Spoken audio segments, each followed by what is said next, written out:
The most shocking classroom incident I witnessed wasn't what you'd expect. A third-grade teacher was leading a simple math lesson when suddenly a parent burst through the door, screaming about homework being too difficult for their child. I was substitute teaching in the next room when I heard the commotion.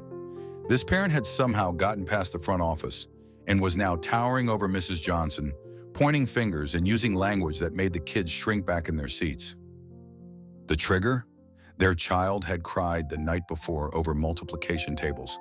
Here's what actually led to this explosion. The parent had been building frustration for weeks, sending increasingly angry emails about curriculum difficulty. Instead of scheduling a proper meeting, they let emotions boil over.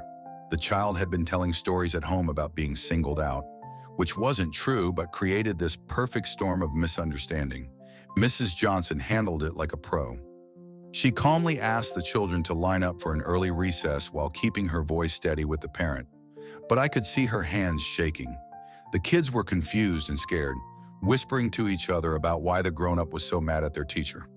The aftermath was brutal. 3 students went home with stomach aches that day. Mrs. Johnson took 2 personal days to recover. The parent was banned from campus and required to communicate only through the principal.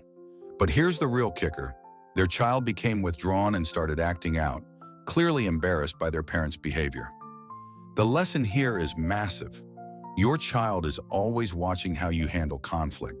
That parent thought they were advocating for their kid, but they actually traumatized an entire classroom and damaged their own child's relationship with school.